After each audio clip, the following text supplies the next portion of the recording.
नमस्कार, आभार, अभिनंदन, स्वागत है आपका फॉर्मूला गुरु में। मैं हूं विपुल सिंह। फॉर्मूला गुरु में हर हफ्ते हम एक नई थीम के साथ आते हैं, जिससे आपका पोर्टफोलियो न सिर्फ सुरक्षित रहे बल्कि लगातार उत्तरोत्तर बढ़ोतरी उसमें देखने को मिले। इसी क्रम में आज हम बात करेंगे ऐसे सेक्टर की जिसको लेकर दुनिया भर में अब चिंताएं बढ़ रही हैं। एसवीबी बैंक के बाद अमेरिका, यूरोप में तमाम बैंकों पर संकट के बादल मंडरा रहे हैं। अब बड़ा सवाल यही, क्या इसका असर भारतीय बैंकों पर भी पड़ेगा? बैंकिंग शेयरों में निवेश से पहले किन बातों का आप ध्यान रखना चाहिए? प्राइवेट या सरकारी, कौन से बैंक देंगे बेहतर मुनाफा? ऐसे ही तमाम सवालों के जवाब हम तलाशेंगे आज के शो में। लेकिन सबसे पहले उन बड़े सवालों पर नजर डाल लेते हैं जिनके जवाब आज हम इस कार्यक्रम में तलाशेंगे। तो एक एक करके जो तमाम बड़े सवाल हैं उन पर हम चर्चा करेंगे। सबसे बड़ा सवाल तो यही कि दुनिया भर में छाए बैंकिंग सेक्टर का भारतीय बाजारों पर, भारतीय बैंकों पर किस तरीके का असर देखने को मिलेगा। कि यहाँ पर भी इस तरह के संकट हो सकते हैं, इस पर भी हम बातचीत करेंगे। इसके अलावा जो दूसरा महत्वपूर्ण सवाल है उस पर भी हम बात करेंगे कि क्रेडिट डिमांड जो देख रहे हैं कि हम घटती हुई कहीं ना कहीं दिखाई दे रही है, उसका बैंकों के निवेश से जो निवेशक हैं उनको किस तरीके से इसे पढ़ना चाहिए और इसका क्या कुछ असर, अगर ये डिमांड घटती है तो क्या कुछ असर देखने को मिल सकता है, ये हम आज के अपने एक्सपर्ट से समझेंगे। तीसरा महत्वपूर्ण सवाल कि बढ़ती हुई ब्याज दर और महंगाई अगर लंबी चलती है, और जैसा लग रहा है कि लंबी चलेगी, तो इसका असर अर्थव्यवस्था पर, बैंकों पर किस तरीके से देखने को मिलेगा, इसका जवाब भी हम तलाशने की कोशिश करेंगे अपने आज के एक्सपर्ट से। महत्वपूर्ण सवाल ये, और ख़ासतौर से जो लोग शेयर बाजार में निवेश करते हैं उनके लिए काफ़ी महत्वपूर्ण है, क्योंकि बैंकिंग शेयरों को चुना कैसे जाए, उनको चुनते वक्त किन महत्वपूर्ण बातों का ध्यान रखना चाहिए, किन आंकड़ों पर नज़र रखनी चाहिए, ये भी आज हम बताएंगे आपको और ये समझने की कोशिश करेंगे कि क्या कोई इसका फॉर्मूला है जिसके ज़रिए हम एक बेहतर बैंकिंग शेयर जो है वो चुन सकें। अगला सवाल पे हम बातचीत करेंगे कि बैंकिंग शेयरों का आउटलुक 2023 के अंदर कैसा दिखाई दे रहा है। 2023 में क्या बैंकिंग शेयर चलेंगे? 2022 में हमने देखा कि अच्छी खासी तेज़ी ये देखने को मिली थी, खासतौर से मिड कैप बैंकिंग में। लेकिन क्या 2023 में अभी तक के जो हालात हैं वो फिलहाल इस बात का इंडिकेशन नहीं दे रहे हैं। तो कैसा आउटलुक है, अभी बचे हुए महीने जो हैं क्या उनमें बैंकिंग शेयर चमकेंगे, ये भी जानेंगे हमारे आज के एक्सपर्ट से। इसके अलावा बात करेंगे बैंकिंग कंपनियों के नतीजों को पढ़ना कैसे चाहिए, क्योंकि रिजल्ट्स आने के बाद जो है हम क्या अपने पोर्टफोलियो में, अगर कोई बैंक है तो क्या उसे रिशफल करना चाहिए, कहाँ पे निकलना चाहिए, कहाँ पे बैंकों के नतीजे पढ़ करके निवेश करना चाहिए, उसको पढ़ना कैसे चाहिए, किन आंकड़ों पर नज़र डालनी चाहिए, इस पर जो है हम अपने एक्सपर्ट से समझेंगे क्या इसका क्या फॉर्मूला है। इसके अलावा बात करेंगे कि अगर बैंकिंग शेयरों में चुनाव करना हो तो मिड कैप चुने या लार्ज कैप चुने। ये काफ़ी महत्वपूर्ण यहाँ पर सवाल हो जाता है कि कौन से ऐसे शेयर हैं जहाँ पर आने वाले समय में अच्छे खासे नतीजे जो है, अच्छे खासे रिटर्न देखने को मिलेंगे। और इसके अलावा ये भी हम समझेंगे प्राइवेट या सरकारी, कौन से बैंकिंग शेयर ऐसे हैं जहाँ पर कि निवेश जो है वो फ़ायदेमंद रह सकता है, और अभी मौजूदा स्थिति में ख़ासतौर से कौन से बैंक अच्छा मुनाफा दे सकते हैं। और आखिर में आज के इस मंथन का लब्बो लुआब निकल करके आएगा और आज के खास मेहमान हमारे संतोष सिंह जी से पूछेंगे कि उनके पसंदीदा 5 बैंकिंग शेयर ऐसे कौन से हैं जहां पर अभी खरीदारी की जा सकती है, जहां आने वाले दिनों में अच्छे रिटर्न मिल सकते हैं। चलिए तो कार्यक्रम का आगाज करते हैं और आपको रूबरू कराते हैं हमारे आज के फॉर्मूला गुरु जेआरके वेल्थ मैनेजमेंट के सीईओ संतोष कुमार सिंह जी से। संतोष जी, बहुत बहुत आभार, अभिनंदन आपका आज के इस कार्यक्रम में शामिल होने के लिए। काफ़ी महत्वपूर्ण ये हमारा शो होता है, क्योंकि हम बहुत बेसिक बातों पे बातचीत करते हैं और बहुत महत्वपूर्ण मंथन करने की कोशिश करते हैं अलग अलग सेक्टर की, अलग अलग फॉर्मूले की। आज हम बैंकिंग शेयरों पे बातचीत कर रहे हैं, लेकिन आज की थीम पर हम जाएँ उससे पहले आपसे ये जानना चाहेंगे एक टिप्पणी आपकी बाज़ार के ऊपर, क्योंकि अगर हम 1-1.5 महीने 2 महीने का नज़रिया लेते हैं तो बाज़ार की दिशा आपको कैसी दिखाई दे रही है? क्योंकि जिस तरह की स्थिति है उसमें बहुत लंबे समय से बाज़ार एक रेंज में फंसा हुआ है। अभी दूर ही रहना चाहिए बाज़ार से, एंट्री करनी चाहिए थोड़ी थोड़ी, क्या सलाह रहेगी आपकी? Thank you Vipul ji for having me on your show. बाजार की जहाँ तक बात है विपुल जी, सबसे पहली चीज़ की बाजार में एक तरह का फियर फैक्टर डेफिनेटली हम देख रहे हैं, और वो फियर फैक्टर मार्च के महीने में जब सारे जगह टैक्स एडजस्टमेंट है, लोगों को टैक्स देने हैं, और साल वित्तीय वर्ष वर्ष का जो है लास्ट टाइम चल रहा है ऑलमोस्ट, तो वहां पर थोड़ी सी लिक्विडिटी क्रंच फाइनेंशियल सिस्टम में रहती है, जी। जिसके कारण कि हम इक्विटी में वो समर्थन नहीं देख रहे हैं। साथ ही जो विश्व से, पूरे वैश्विक बाजारों से जो न्यूज आ रही है वो भी उतनी ज्यादा अच्छी नहीं है, क्योंकि कई बैंकों को डिफॉल्ट होते हुए हमने देखा है। यूएस में कह लें, यूरोप में क्रेडिट स्विस को हमने देखा है डिफॉल्ट होते हुए। तो ये तमाम चीजों के कारण मार्केट में काफी ज्यादा जो है मंदी गहराई हुई है। और अगर हम निफ्टी, बैंक निफ्टी को छोड़ दें तो उसके अलावा पूरे मार्केट में अगर आप देखेंगे तो वहां पर काफी ज्यादा बदतर स्थिति देखने को मिल रही है। मुझे लग रहा है कि आने वाले दिनों में आपको थोड़ी सी सावधानी रखनी चाहिए। आप देखें कि जो एफआईआई है उन्होंने अपने अपना जो कह रहे हैं कि कॉल है ऑन इंडियन मार्केट वो पॉजिटिव किया है कि नहीं। लगातार तीसरी महीना ये चल रहा है जनवरी से लेकर अभी तक, जी। जबकि एफआईआई इंडेक्स पे लगातार शॉर्ट बनाए जा रहे हैं। और मुझे लगता है कि जब तक वो लोग जो कि संस्थागत निवेशक हैं वो उन्होंने अगर शॉर्ट बनाया है, तब तक तो शायद मार्केट जो है वो इसी तरह रहेगा। जहां तक लेवल की बात है, मुझे लग रहा है निचले स्तरों पे 16,800 एक अहम लेवल है। अगर वो टूटता है तब मंदी और गहरा सकती है।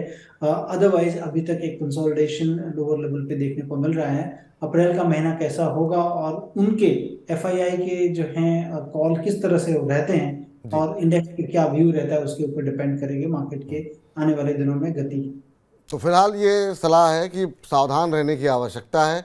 और जिस तरह की घटनाक्रम चल रहे हैं, बाजार अगर 16,800 तोड़ता है तो एक बड़ी गिरावट भी देखने को मिल सकती है। तो आप अलर्ट रहें जो है इस बाज़ार को लेकर के। और अगर बहुत एक्सपर्ट आप नहीं हैं तो बाज़ार से थोड़ी सी अभी दूरी बना करके चलें, जब तक थोड़ी सी दिशा स्पष्ट नहीं हो जाती है। अब लौटते हैं आज की थीम पर और एक एक करके वो तमाम सवाल स्क्रीन पर लेकर के आएँ और आपसे उत्तर लें उसका, बैंकिंग सेक्टर को समझने के लिए। लेकिन उससे पहले जरा अपने दर्शकों को बता देते हैं कि आखिर में हम ये चर्चा कर क्यों रहे हैं। चर्चा इसलिए कर रहे हैं कि 2022 में हमने देखा कि लंबे समय से सुस्त पड़े जो मिड कैप बैंक्स थे उनमें भी 100% तक के रिटर्न देखने को मिले, अच्छी खासी रिकवरी देखने को मिली। लेकिन जनवरी के बाद से हम देख रहे हैं, दिसंबर से ही माहौल थोड़ा बदलना शुरू हो गया था और बैंकिंग शेयरों में एक कहीं ना कहीं सुस्ती देखने को मिलने लगी। और जरा हमें चाहेंगे जरा फटाफट चार्ट लेकर के आइए। जरा ये देखिए, जरा पिछले 3 महीनों में ये बैंक निफ्टी का चार्ट है। 43,500 से टूटते टूटते कहाँ पर आ चुका है ये जो है चार्ट जो है, क्या स्थिति यहाँ पर देखने को मिल रही है। इसके अलावा जरा हम कुछ एक बैंकों की बात करें तो जो सरकारी बैंक हैं उनकी पिटाई हम देख रहे हैं ज़्यादा हुई है। जनवरी से अब तक एसबीआई में हम देख रहे हैं 17-18% के आसपास की गिरावट ऑलरेडी आ चुकी है। इसके अलावा अगर हम बाकी बैंकों की बात करें तो ये देखिए, जैसा हम सरकारी बैंकों की बात करते हैं, आईसीआईसीआई बैंक में हम देख रहे हैं कि उस सरकारी बैंकों के मुकाबले थोड़ी कम गिरावट देखने को मिली है, 505% ही टूटा है। लेकिन अब यहाँ पर देखिए एक्सिस बैंक में हम देख रहे हैं 12% के आसपास की गिरावट देखने को मिली है। और जरा शेयर लेकर के आइए, कैनरा बैंक एक और सरकारी बैंक, और यहाँ पर हम देख रहे हैं कि 18-18.5% की गिरावट देखने को मिल रही है। बैंक ऑफ बड़ौदा भी 14% से ज़्यादा टूटा है। तो यहाँ पर हम देख रहे हैं कि मतलब अक्रॉस द बोर्ड जो है 2-3 महीनों में हम देख रहे हैं 15-20% का करेक्शन आता हुआ दिखाई दिया। इंडसइंड बैंक भी करीब 16% के आसपास की गिरावट ऊपर से यहाँ पर देखने को मिली है। बंधन बैंक 52 वीक लो पे ट्रेड करता हुआ, लगातार बुरी खबरें यहाँ पर। अब हम देख रहे हैं 22% के आसपास की गिरावट यहाँ पर देखने को मिली है। तो ये वो कारण है, इसकी वजह से हमने आज ये थीम रखी है और ये समझने की कोशिश करेंगे क्या इस गिरावट के बाद बैंकिंग शेयरों में खरीदारी करनी चाहिए या नहीं करनी चाहिए, या ये संकट और कितना गहरा हो सकता है।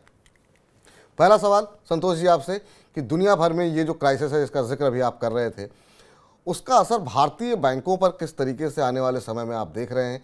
क्योंकि हम देख रहे हैं बैंक डिफ़ॉल्ट कर रहे हैं, हम ये भी देख रहे हैं तमाम जगहों पर जो है अब क्राइसिस देखने को मिल रही है। तो अभी इसका असर भारतीय अर्थव्यवस्था पर, भारतीय बैंकों पर किस तरीके से देख रहे हैं आने वाले दिनों में आप? देखिए, भारतीय बैंकिंग सिस्टम मुझे लगता है कि लीस्ट अफेक्टेड होंगे। ये सारे जो चीज बाहर में चल रही है, विदेशों में चल रही है, और लेकिन यहाँ पर एक रिस्क जो कि मंडरा रहा है वो ये है कि अगर हमारे यहाँ पर इंटरेस्ट रेट या इन्फ्लेशन ज्यादा दिनों तक हाई बने रहेंगे, जिसकी थोड़ी उम्मीद है इसलिए क्योंकि एल नीनो इफेक्ट आने वाला है, ऐसा आईएमडी बता रहे हैं, तो इससे जो है फसल भी कम होगी और इससे फूड इन्फ्लेशन बढ़ सकते हैं। तो इन तमाम चीजों के कारण ऐसा लग रहा है कि अगर ये ज्यादा दिनों तक रहता है तब बैंकिंग में एक रिस्क जो सामने उभर के आएगा। पहला रिस्क वो है कि इनके ट्रेजरी पे लॉसेस आने होंगे, क्योंकि इंटरेस्ट रेट बढ़ेगा। इंटरेस्ट रेट बढ़ेगा तो इनका जो इन्वेस्टमेंट जीसेक या ट्रेजरी में है उसमें इनको एमटीएम लॉस आएगा, न कि एक्चुअल लॉस आएगा। तो एमटीएम लॉस इनको रिपोर्ट करनी पड़ती है एज पर सेबी गाइडलाइंस हर क्वार्टर में, और क्वार्टर में आपको लॉस दिखेंगे। जब तक कि बैंकें इसको मतलब होल्ड टिल मैच्योरिटी जिसे हम कहते हैं अगर रखेंगे तो कोई लॉस नहीं है, लेकिन एमटीएम का लॉस डेफिनेटली दिखेगा। दूसरी चीज होगी कि अगर ज्यादा दिन तक इंटरेस्ट बढ़े रहे तो एनपीए होने के कगार पे, जो कि कमजोर कड़ी इकोनॉमिक सिस्टम में रहती है, वहां से पैसे आने कम हो जाते हैं, क्योंकि एक वीसीएस साइकिल है जिसके अंदर अगर इकोनॉमी फंसती है इन्फ्लेशन में तो ये रिस्क बन सकता है। लेकिन ये स्थिति तब होगी जब ये काफी ज्यादा दिनों तक बना रह सकेगा। और यूएस या यूरोप में जो प्रॉब्लम दिख रही है वैसी प्रॉब्लम शायद इंडिया में अभी तक नहीं आए, लेकिन क्योंकि एक अविश्वास हो गया वहां के लोगों का वहां के बैंकिंग सिस्टम में, और जिसके कारण कि लोग एक मुश्त आ गए पैसा मांगने के लिए, तो किसी भी सिस्टम में अगर वैसा होता है तो वो एक रिस्क खड़ा हो जाता है। बिल्कुल। अब सर एक एक करके अलग अलग पहलुओं में बातचीत करते हैं, हालांकि इस पर भी बहुत सारे अभी सवाल थे मेरे पास, लेकिन समय की कमी आपके पास है थोड़ी सी। अब चूंकि एक बड़ा खतरा ये है कि जो क्रेडिट डिमांड है, अगर जो आप कह रहे हैं कि इसके जो साइड इफ़ेक्ट होंगे उसमें हो सकता है कि अभी हम इन्फ्लेशन के नंबर्स देख रहे हैं, अगर ऐसे में क्रेडिट डिमांड घटती है तो भी आपको लगता है ये जो गोल्डन पीरियड था बैंकों का, जिसमें हम देख रहे थे कि बहुत चीज़ें जो है बहुत आउटलुक बेहतर लग रहा था, इंटरेस्ट रेट बढ़ रहे थे, कंपनियों की भी ग्रोथ देखने को मिल रही थी, कंपनियों के मार्जिन्स बेहतर नतीजे हम देख रहे थे, लेकिन अब लोग कह रहे हैं कि ये जो है जो पीक टाइम था वो निकल गया है। आप कैसे देख रहे हैं इसे, और जो अगर क्रेडिट डिमांड घटती है तो उसका बैंक्स पर क्या असर पड़ेगा? देखिए, सबसे पहली चीज हम जब बैंक की एनालिसिस करते हैं तो लोन ग्रोथ देखते हैं, और अगर क्रेडिट डिमांड घटती है तो इनके लोन ग्रोथ नहीं होंगे, हो सकता है कि नेगेटिव भी हो जाए, जिसके कारण कि इनकी फ्यूचर प्रॉफिटेबिलिटी हैम्पर होगी। और अगर किसी भी सेक्टर में ग्रोथ नहीं है तो इक्विटी में उनके वैल्यूएशंस काफी सप्रेस हो जाते हैं, लोग जो है बिक्री करने लग जाते हैं क्योंकि आउटलुक नेगेटिव हो जाता है। लेकिन विपुल जी, ये मुझे लगता है कि शॉर्ट टर्म फिनोमेना होगा, बहुत दिनों तक के लिए नहीं होगा, क्योंकि जैसा कि सारे लोग जो है उम्मीद लगा रहे हैं कि भारत एक बड़ी अर्थव्यवस्था होने जा रहा है, तो वहां पर ये फिनोमेना शॉर्ट टर्म होगा न कि लॉन्गर टर्म होगा। लॉन्गर टर्म में मैं अभी भी पॉजिटिव हूँ कि बैंकिंग सिस्टम में ये सारी चीजें सुधर जाएंगी, लेकिन शॉर्ट टर्म में डेफिनेटली ये चीजें हो सकती हैं कि थोड़ा लोन ग्रोथ के ऊपर हो जाए और कुछ दिनों के लिए सारी चीजें थोड़ी बिखर जाएं, लेकिन लॉन्गर टर्म में मैं अभी भी काफी पॉजिटिव हूँ। तो लंबी अवधि में काफ़ी ज़्यादा चीज़ें अभी बेहतर दिखाई दे रही हैं, लेकिन हाँ शॉर्ट टर्म में अभी ये जैसे जैसे चीज़ें आगे परत दर परत खुलेगी उसका इफेक्ट, उसका असर देखने को मिलेगा, ये संतोष जी का मानना है।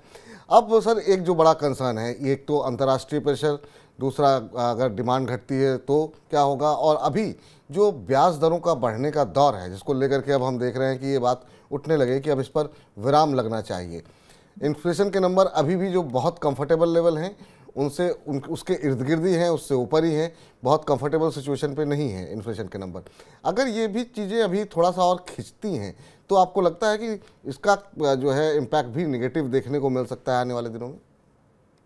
देखिए, ये विपुल जी एक तरह का वीसीएस साइकिल है कि अगर इन्फ्लेशन बढ़ जाएगा तो इंटरेस्ट रेट बढ़ानी पड़ेगी, और इंटरेस्ट रेट अगर बढ़ता है तो कंपनियों की प्रॉफिटेबिलिटी हैम्पर होती है। कंपनियों की प्रॉफिटेबिलिटी हैम्पर होती है तो बहुत बार क्या करती है कंपनियां, अपने एक्सपेंशन की जो योजनाएं हैं वो कम कर देती हैं, लोगों को जॉब लॉस होने लग जाता है, और एक इकोनॉमी एक वीसीएस साइकिल में फंस जाती है। और ये जब जॉब लॉस होगा तो गवर्नमेंट के प्रति भी लोगों का गुस्सा काफी हो जाता है। तो ये सारी चीजें लेकर कहना कि एक ऐसे साइकिल में फंस जाएगा मार्केट की स्थिति खराब हो सकती है। लेकिन चूंकि और उसके साथ एनपीए का भी बैंकों के बढ़ सकते हैं, क्योंकि हाई इंटरेस्ट रेट में एनपीए का लाजमी है कि जो कमजोर पड़ी होगी वो पैसा देना थोड़ा बंद कर देगी, या इंटरेस्ट जो है टाइम पे नहीं दे पाएंगे लोग। तो ये सारी चीजें होती हैं, लेकिन लॉन्गर टर्म में ये सारी चीजें मुझे नहीं लगता कि इतना होना चाहिए। डेफिनेटली ये शॉर्ट टर्म फिनोमेना है, बाहर से पैसे भी कम आएंगे थोड़े इकोनॉमी में, तो ये सारी चीजें कह लें कि एक तरह से हम लोग फियर फैक्टर ज्यादा लूम कर रहा है इन शॉर्ट टर्म के लिए। चलिए, तो जो फियर फैक्टर थे उस पर, जितने बड़े बड़े फियर फैक्टर थे उस पर तो हमने बात कर ली। अब जरा दूसरे शेयर बाज़ार पे सीधे सीधे आते हैं, और जरा हम अपने दर्शकों को समझाना चाहेंगे कि अगर जो लोग बैंकिंग शेयरों में पैसे लगाना चाह रहे हैं उनको चुनते समय किन महत्वपूर्ण कौन सी ऐसी बातें होती हैं जिनको ध्यान में रखना चाहिए? क्योंकि अलग अलग सेक्टर्स में हम देखते हैं कि अलग अलग पैरामीटर्स होते हैं। अगर आप टेलीकॉम में चुन रहे हैं तो दूसरी तरह के नंबर पर फोकस करना होगा। एफएमसीजी कंपनी चुन रहे हैं तो दूसरे तरह के नंबर्स होंगे। बैंकिंग शेयरों में वो कौन से आंकड़े होते हैं जिनका खासतौर से ध्यान रखना चाहिए अगर कोई व्यक्ति बैंकिंग शेयरों में पैसे लगाने जा रहा है? देखिए, सबसे पहली चीज, बैंकों को जब कभी भी एनालिसिस करते हैं उनकी बैलेंस शीट को लेकर करते हैं, और बैलेंस शीट में हम सबसे बड़ी चीज देखते हैं कि उनका बैलेंस शीट में जो एसेट हैं वो किस तरह की हैं। मतलब बैंकर्स जो हैं वो ये देखते हैं क्या कि उनकी क्रेडिट एसेस करने की एबिलिटी कितनी अच्छी है। क्योंकि अगर कोई भी नेगेटिव साइकिल चल जाता है या फिर एनपीए क्रिएशन ज्यादा होता है, तो कौन सी ऐसी बैंकें हैं जो कि अपने जिनको उधार दिया है उनकी क्रेडिटेबिलिटी को अच्छी तरह से भांप लें और उस पे जो है स्ट्रिक्ट स्ट्रिंजेंट नियम लगा के अपनी एसेट क्वालिटी को बराबर रखें। तो ऐसी चीजों को देखना बहुत ही जरूरी है, और फिर ट्रैक रिकॉर्ड को देखें कि बैंक ने क्या कभी अपने इतिहास में एनपीए बहुत ज्यादा तो नहीं क्रिएट हो गया। अगर एनपीए ज्यादा क्रिएट हो गया, इसका मतलब है कि बैंक की क्रेडिट एक्सेसिबिलिटी में क्वेश्चन मार्क है। दूसरी चीज देखते हैं कि मैनेजमेंट की एबिलिटी कितनी है, कि जो आने वाले टाइम पे अगर मार्केट ग्रो होगा तो वो कितने अच्छी तरीके से ग्रो कर सकते हैं, उसको देखना होगा। अगेन आप प्रीवियस रिकॉर्ड पे देखें कि बैंकों में कितनी अच्छी लोन ग्रोथ रही है और बैंकिंग कितना अच्छा इक्विटी वैल्यू अपने शेयर होल्डर्स के लिए क्रिएट कर सका है। उसके बाद हम देखते हैं बैंकों की कासा रेशियो, जो करंट अकाउंट सेविंग अकाउंट में लोगों ने कितना पैसा रखा है टोटल डिपॉजिट्स का। जितना ज्यादा डिपॉजिट्स कासा होगा उतना इनका कॉस्ट ऑफ डिपॉजिट्स कम होगा, और जिसके कारण की बैंकों की प्रॉफिटेबिलिटी अच्छी होती है। दूसरा इनका देखना होगा कि अदर इनकम में कितना हेल्दी ग्रोथ इनको दिख रहा है, क्योंकि बैंकिंग सेक्टर से जो उनका खुद का एक अपना बिजनेस है उसके साथ साथ अदर बिजनेसेस से वो कितना पैसा लेके आते हैं, और जो बैंकिंग जितना ज्यादा पैसा लेके आती है उतना ज्यादा अच्छा होता है। उसके बाद हम देखते हैं कि रिटर्न ऑन इक्विटी और रिटर्न ऑन एसेट्स कितना अच्छा कंपनी कमा के दे रही है। तो इन पैरामीटर्स को देखें, और वैल्यूएशन जब करने जाएं, जबकि हमें बैंक लेनी है कि नहीं, सस्ती है या महंगी है, उसके लिए प्राइस टू बुक देख लें कि कितना है उसमें। तो प्राइस टू बुक रेशियो जो है सबसे आखिर में आता है। उससे पहले जो तमाम क्राइटेरिया बताए गए हैं संतोष जी की तरफ से, चाहे वो कासा को लेकर के हो, चाहे अदर इनकम कैसे किस तेज़ी से बढ़ रही है, इन तमाम पैरामीटर्स पर पहले जो है कंपनी को परखें, जांचें और उसके बाद ही जो है अपना निवेश आप करें। अब बैंकिंग सेक्टर को लेकर के हम आपसे अब ये जानना चाहेंगे। आपने कहा कि लॉन्ग टर्म में आपको विश्वास है कि चीज़ें बेहतर होंगी बैंकिंग सेक्टर की, लेकिन शॉर्ट टर्म में आपको थोड़ा सा संशय लग रहा है। अब इस शॉर्ट टर्म और लॉन्ग टर्म को समझना हम चाहेंगे कि ये कितना लॉन्ग टर्म का मतलब कितनी लंबी अवधि में, क्योंकि हम अगर 2023 का जिक्र करते हैं तो 2023 में अब जो बाकी के बचे महीने हैं यहाँ पर 8-9 महीनों में आप किस तरह से प्रदर्शन की उम्मीद कर रहे हैं? ये जो 15-20% का करेक्शन आ चुका है, क्या ये आपको लगता है पर्याप्त है, या आपको लगता है कि 10-20% का करेक्शन और अभी आएगा तब एंट्री करनी चाहिए 2023 में बैंकिंग शेयरों पे आपका आउटलुक?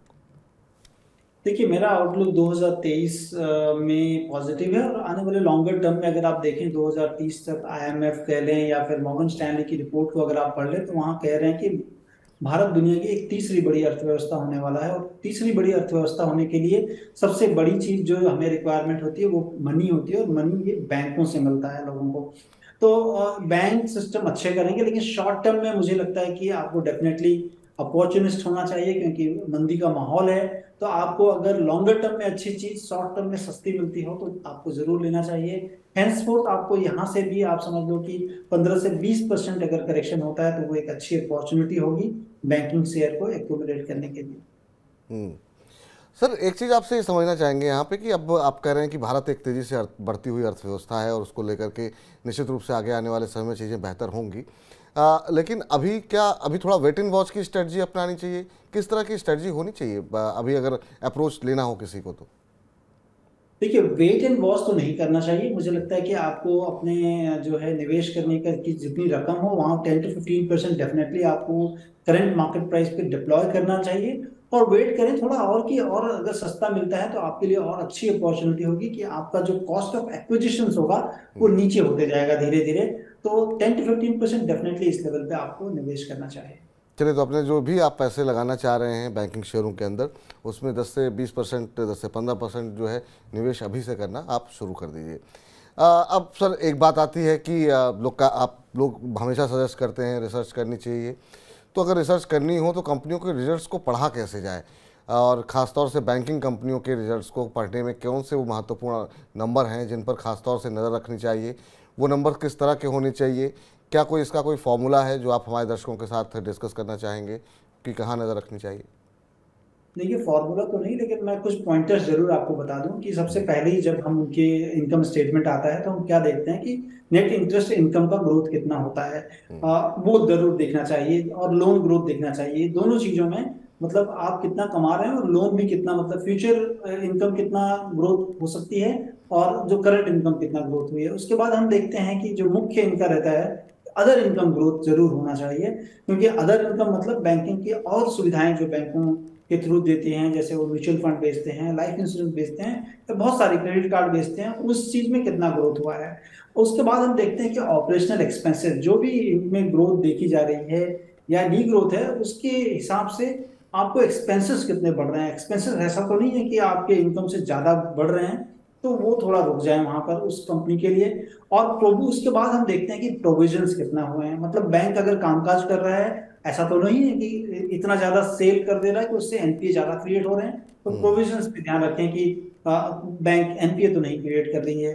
उसके बाद हम देखते हैं कि कंपनी के पास कितना मतलब कैपिटल एडिक्वेसी रेशियो जिसे हम कहते हैं, क्या उनके पास एक सही पूंजी है जिससे कि आने वाले दिनों में ग्रोथ के लिए वो यूज कर सके। उसके बाद हम देखते हैं कि कंपनी कामकाज करते करते जीएनपीए और नेट एनपीए में कोई बढ़ोतरी तो नहीं हो रही है, कैपिटल में जो है वो कितनी स्वच्छ और साफ सुथरी है। उसके बाद हम देखते हैं उनके ट्रेजरी ऑपरेशंस को, क्योंकि बैंक का एक मुश्त बहुत बड़ा पैसा इनके ट्रेजरी ऑपरेशंस में लगा रहता है आरबीआई की गाइडलाइंस के अनुसार, और वहां से कंपनी किस तरह से पैसा कमा रही है, उस ऑपरेशंस में कंपनी एफिशिएंट है कि नहीं। उसके बाद हम कासा डिपॉजिट, जैसे थोड़ी देर पहले मैंने बता रहा था कि कासा डिपॉजिट्स का रेशियो कैसा है, 40% के ऊपर अगर है तो बैंकों का नेट इंटरेस्ट मार्जिन बढ़ सकती है। और उसके बाद हम उनके देखते हैं कि बुक वैल्यू में ग्रोथ हो रहा है कि नहीं, कंपनी सारे काम करने के बाद क्या अपने बुक्स को एक्सपैंड कर पा रही है। अगर कर पा रही है तो वेल एंड गुड, और उस बुक में कितना ग्रोथ हो रहा है। अगर आप समझ लें टॉप क्वार्टाइल में अगर आपका ग्रोथ है तो वेल एंड गुड होता है। बिल्कुल। जरा एक बार फिर से हम चाहेंगे कि जो चार्ट है वो एक बार स्क्रीन पर लाया जाए ताकि हमारे दर्शक उन चार्ट्स को एक बार फिर से समझ सकें कि आखिर में क्या क्या वो महत्वपूर्ण नंबर होते हैं कि जिन पर नज़र रखनी चाहिए। तो उसमें आपको बता दें कि कंपनी की जो इंटरेस्ट से इनकम है और लोन ग्रोथ क्या है, इस पर आप नज़र रखिए। कंपनी की जो अदर इनकम है यानी अन्य आय में जो ग्रोथ है वो कैसी है, ये देखना चाहिए। काम खारजी खर्च जो है वो कहीं बहुत तेज़ी से तो नहीं बढ़ रहा है। भविष्य की ग्रोथ के लिहाज से क्या CAR सही है। इसके अलावा ट्रेजरी ऑपरेशंस पे भी कंपनी की नज़र रखनी चाहिए। बुक वैल्यू ग्रोथ रेट पे नज़र रखनी चाहिए और कासा डिपॉजिट, ये वो तमाम नंबर्स हैं। जब आप बैंकों के रिजल्ट्स पढ़ें, उस पर रिसर्च करें, तो इन पर जो है आपको नज़र रखनी चाहिए। अब अगला महत्वपूर्ण सवाल यहाँ पर निकल कर के आता है कि आखिर में अगर पैसे लगाने हो तो क्या जो दिग्गज हैं, जो पहले से ही काफ़ी बड़े नाम हैं, उन पर ही भरोसा करना चाहिए, चाहे वो SBI हो, ICICI बैंक हो, HDFC हो, या फिर जो छोटे मझोले शेयर हैं वहाँ पर जो है शेयरों को तलाशना चाहिए और वहाँ पर ऐसे शेयर तलाशे जाएं जो कि आने वाले दिनों में लार्ज कैप हो सकते हैं। कहाँ पे बढ़िया रिटर्न मिल सकता है संतोष जी? इसका क्या कुछ सलूशन आपके पास है कि अगर किसी को चुनना हो तो बहुत लोगों को तो सस्ते शेयर अच्छे लगते हैं, बहुत लोग भरोसे पर जाते हैं कि अभी अगर देश आगे बढ़ेगा तो बैंक आगे बढ़ेंगे तो SBI आगे बढ़ेगा, इसलिए पैसा लगा लेते हैं। आप क्या कुछ सजेस्ट करना चाहेंगे दर्शकों को? देखिए, मैं सजेस्ट करना चाहूंगा कि आप रिस्क एडजस्टेड रिटर्न को देख लें, मतलब आपका रिस्क कहाँ पे होगा और जो है रिटर्न कैसे आएंगे। तो मुझे लगता है कि आपको अपने पोर्टफोलियो में 80-20 रूल अप्लाई करना चाहिए, जहां पर 80% दिग्गज बैंकों के साथ जाइए, क्योंकि बैंकिंग सिस्टम या फाइनेंशियल सिस्टम एक ऐसा है कि अगर आपने क्रेडिट असेसमेंट ठीक से नहीं किया, इकोनॉमी के को ठीक से नहीं पढ़ा, तो इसके फॉलो आउट काफी गहरे हो सकते हैं, और मिड कैप में आपका वेल्थ इरोजन बहुत ज्यादा हो सकता है। तो मिड कैप या स्मॉल कैप में अगर आपको देना है तो 20% के करीब दें, और दिग्गज बैंकों को मुझे लगता है कि एटलीस्ट वहां पर 80% जो है आपको अपने पोर्टफोलियो का देना चाहिए। तो अगर आप 100 रुपये लगाना चाह रहे हैं बैंकों में, तो आपको कोशिश ये करनी चाहिए कि अगर आप बाज़ार में नए निवेशक हैं तो 80 रुपये जो है आप जो दिग्गज कंपनियां हैं, जो दिग्गज बैंक हैं, वहाँ पर आपको निवेश करना चाहिए, और 20 रुपये जो है वो आपको जो मझोले और छोटे बैंक हैं वहाँ पर लगाने चाहिए। अब एक मैं सवाल। आपको रोकना चाहूंगा यहाँ पर, बिल्कुल जी मैं आपको रोकना चाहूंगा। जैसे मैंने बताया कि 80-20, मतलब अगर बैंकिंग में जो एलोकेशन है उस एलोकेशन का 80% दिग्गज में लगाएं, मैं और वही कह फिर रहा हूँ, मैंने वही कहा कि अगर 100 रुपये बैंकिंग में लगाने हैं तो 80 रुपये दिग्गज बैंकिंग शेयरों में लगाएं और 20 रुपये जो है जो छोटे और मझोले बैंक्स हैं उनमें पैसे लगाएं। यही कहना चाह रहे हैं सर आप? जी हाँ, जी हाँ। जी। तो ये संतोष जी का फॉर्मूला है कि अगर आप कन्फ्यूज़न में हैं तो ये फॉर्मूला आप अपना सकते हैं। अब अगला महत्वपूर्ण सवाल ये होता है कि अगर चुनना ही हो तो कहाँ ज़्यादा भरोसा दिखाई दे रहा है, प्राइवेट में या सरकारी में? हमने हाल फिलहाल में देखा कि जो अभी हम चार्ट भी दिखा रहे थे अपने दर्शकों को कि उसमें हमने देखा कि जो पिटाई हुई है वो जो है हमने देखा कि ज़्यादा जो है वो सरकारी बैंकों की ज़्यादा देखने को मिली है बनस्पत की प्राइवेट बैंकों की। हालांकि बहुत सारे प्राइवेट बैंक भी हमने देखा कि बुरी तरह टूटे हैं, लेकिन सरकारी बैंकों की पिटाई ज़्यादा यहाँ पर देखने को मिली। और सब में हम देख रहे हैं कि ऐसे ऐसे बैंक में थोड़ा सा अगर हम देखें तो जनवरी से अब तक का जो है करीब 5.5% ही टूटा है, लेकिन बाकियों में जो है थोड़ी सी गिरावट ज़्यादा देखने को मिल रही है। ये इसकी क्या खास वजह मानते हैं सर आप कि ये जो पीएसयू बैंकों में खासतौर से क्या ये अदानी के एक्सपोजर और अदानी की स्टोरी की वजह से ज़्यादा यहाँ पर दबाव ज़्यादा देखने को मिला, या और क्या कुछ आप कारण मानते हैं? और आपके लिहाज से कहाँ पे आपका ज़्यादा भरोसा होगा, प्राइवेट में या सरकारी में? देखिए, इसके पीछे दो रीजन है पीएसयू बैंकों के गिरने के पीछे। मुझे लगता है कि पहला एक अडानी है, जो कि मतलब सब कोई जानते हैं कि अडानी में एक्सपोजर था बैंकों का, उसके कारण बैंकिंग गिरी। और दूसरा जो है, पीएसयू ने काफी ज्यादा आउट परफॉर्म किया था। अगर लास्ट ईयर आप बिल्कुल। देखें तो आउट परफॉर्मेंस के बाद एक करेक्शन भी मार्केट में होता है, और वो एक करेक्शन है प्लस अडानी का एक इशू था। तो ये दो मुख्य रीजन है, मुझे लगता है पीएसयू इसलिए करेक्ट हुए हैं। लेकिन सबसे पहली चीज, जब भी हम एनालिसिस करते हैं हम देखते हैं कि आने वाले दिनों में अपॉर्चुनिटी साइज कितनी होनी चाहिए। तो मुझे लगता है कि आपको अपने पोर्टफोलियो में मिक्स सेट ऑफ जो है अच्छी कंपनियों को रखें, प्राइवेट प्लस पीएसयू। पीएसयू में जो अच्छी कर रही हैं, मुझे लगता है स्टेट बैंक ऑफ इंडिया या बैंक ऑफ बड़ौदा, ये अच्छी कर रही हैं। तो इस तरह से आपको जो अच्छी कंपनियां अपने क्षेत्र में, बढ़िया कंपनी अच्छी तरह से ग्रोथ कर रही हो और कामकाजी मुनाफा अच्छा हो, वैसी कंपनी में आपको निवेश करना चाहिए।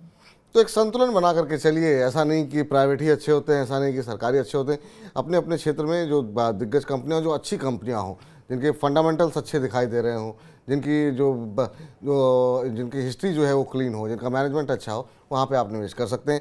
आखिरी प्रश्न इस मंथन से जो निकलेगा अमृत, तो उस पे हम आए कि आपके पसंदीदा शेयर कौन से हैं। उससे पहले हम आपसे जानना चाहेंगे सर कि अगर बैंकिंग शेयरों में निवेश करना हो तो कौन सी वो महत्वपूर्ण बातें हैं जिन पर कि ध्यान देना चाहिए, और 100 रुपये अगर लगाने हो तो इस समय आप बैंकिंग में खास तौर से कितना फीसद आपको लगता है कि रिटर्न होना ही होना चाहिए, कि अगर इंडिया की ग्रोथ आगे होनी है तो आपके आपके पोर्टफोलियो में इतने % निवेश आपका बैंकिंग में होना चाहिए?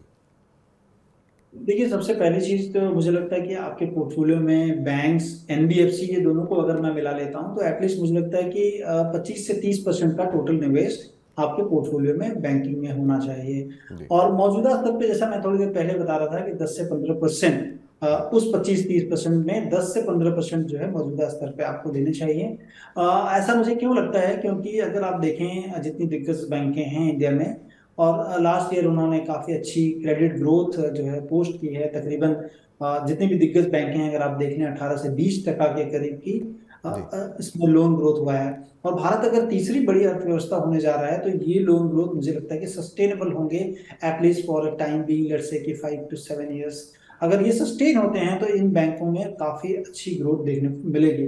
तो मुझे लग रहा है कि यहाँ पे लें 10 to 15%, और यहाँ से भी अगर और 15 to 20% और करेक्शन हो जाता है तो वो एक अच्छे मौके होंगे जहां पर कि अच्छी बैंकों को आप अपने पोर्टफोलियो के लिए चुनें। तो अच्छे बैंकों को चुनें, अभी भी आप ले सकते हैं, और जब यहाँ से गिरावट होती है तो फिर आप ले सकते हैं। कितना % बताया सर पोर्टफोलियो में होना चाहिए आपने?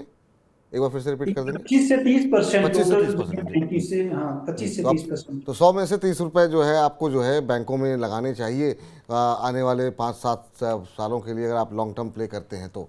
अब सर आखिरी प्रश्न जो होता है वो काफ़ी हमारे दर्शक समझते हैं, देखते हैं फॉर्मूला गुरु को, और उसके बाद वो चाहते हैं कि उनको मेहनत ना करनी पड़े। तो आपने काफ़ी मेहनत की है, इतनी अच्छी अच्छी रिसर्च निकाली और इतने इतने अच्छी अच्छी बातें बताई बैंकिंग के बारे में। तो हम चाहेंगे कि इस मंथन का एक अमृत भी अगर आप निकाल के दें कि आपकी पसंदीदा 5 बैंकिंग शेयर कौन से हैं, और आने वाले दिनों में अगर हम आप क्या आउटलुक देख रहे हैं, किस तरह के रिटर्न की उम्मीद वहाँ पर कर रहे हैं, और कितने समय में कर रहे हैं, तो क्या कुछ सजेस्ट करेंगे हमारे दर्शकों को आप? देखिए, मुझे लग रहा है कि आपको पहले तो बैंकिंग में प्राइवेट और पीएसयू दोनों मिलाकर मेरे पास प्लेटर में है। उसमें 3 प्राइवेट बैंकें हैं। पहली एचडीएफसी बैंक है। अब एचडीएफसी बैंक और एचडीएफसी लिमिटेड मिलकर एक बड़ी कॉन्ग्लोमरेट बन जाएगी। और इसमें लास्ट जो रिजल्ट इन्होंने पोस्ट किया था 20% के करीब लोन ग्रोथ पोस्ट किया था। मुझे लगता है कि ये कंपनी एक अच्छी पोर्टफोलियो बेट हो सकती है आपके लिए। दूसरा आईसीआईसीआई बैंक है, ये भी सेकंड लार्जेस्ट बड़ी बैंक है प्राइवेट सेक्टर पे। और उसके बाद एक्सिस बैंक है। ये तीन दिग्गज बैंक हैं जहां पर कि आपको निवेश के लिए सोचना चाहिए।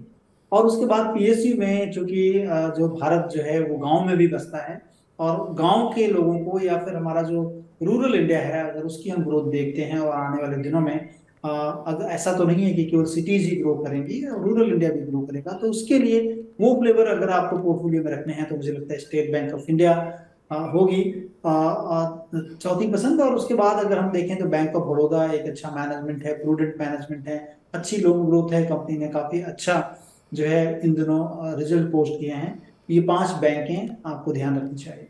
जी।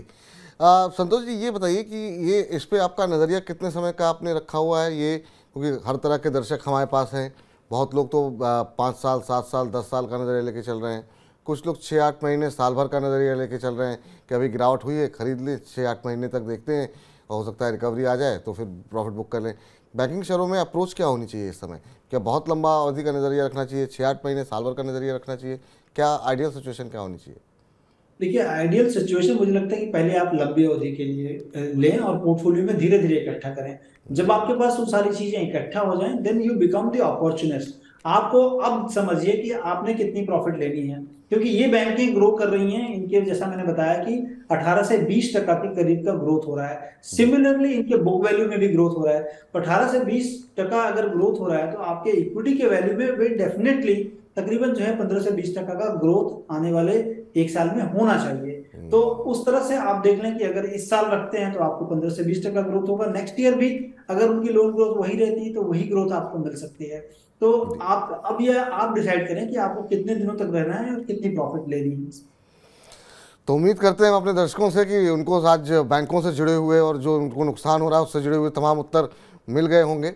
संतोष जी, बहुत बहुत धन्यवाद सर, बहुत बहुत शुक्रिया आपका हमारा निमंत्रण ये स्वीकार करने के लिए, आज के हमारे फार्मूला गुरु बनने के लिए। कोई डिस्क्लोजर सर आपकी तरफ से? थैंक यू विपुल जी। ये जितनी भी चीजें हमने आपसे बात की है, ये सारी चीजें हमने अपने क्लाइंट के साथ भी डिस्कस की हुई हैं, तो हमारा एक वेस्टेड इंटरेस्ट डेफिनेटली इसमें है। बहुत बहुत शुक्रिया एक बार फिर से सर। आप जैसे गुरु रहेंगे तो जो हमारे दर्शक हैं उनका नुकसान जो है उम्मीद करते हैं कम से कम रहेगा और अच्छे खासे रिटर्न वो उनको मिलेंगे। तो फिलहाल अब फॉर्मूला गुरु को समेटने का वक्त हो गया है, लेकिन अगर अभी भी बैंकिंग को लेकर के कोई दुविधा है या आप किसी बैंकिंग शेयर में फंसे हुए हैं तो हर सोमवार और शुक्रवार दोपहर 2 बजे हम सिर्फ शेयर बाज़ार की बात करते हैं और आपसे लाइव जुड़ते हैं। तो आप जो है अगर आप तक नहीं जुड़े हैं तो आप जुड़िए 9311218774 पे। हमसे आप व्हाट्सअप करके अपना प्रश्न भी पूछ सकते हैं, किस शेयर में कितने पैसे लगा रखे हैं, कितने समय के लिए लगा रखे हैं, अभी लगाने चाहिए कि नहीं। तो इन तमाम प्रश्नों के उत्तर हर रोज़ दोपहर 2 बजे जुड़िए हमारे साथ लाइव। सोमवार शुक्रवार को बात तो हम शेयर बाजारी करते हैं, लेकिन इसके अलावा म्यूचुअल फंड और बाकी जो आपके पर्सनल फाइनेंस से जुड़े मुद्दे हैं इस पर हम बात करते हैं मंगलवार, बुधवार और बृहस्पतिवार को।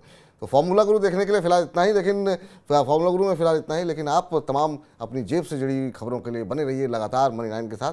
फिलहाल के लिए नमस्कार।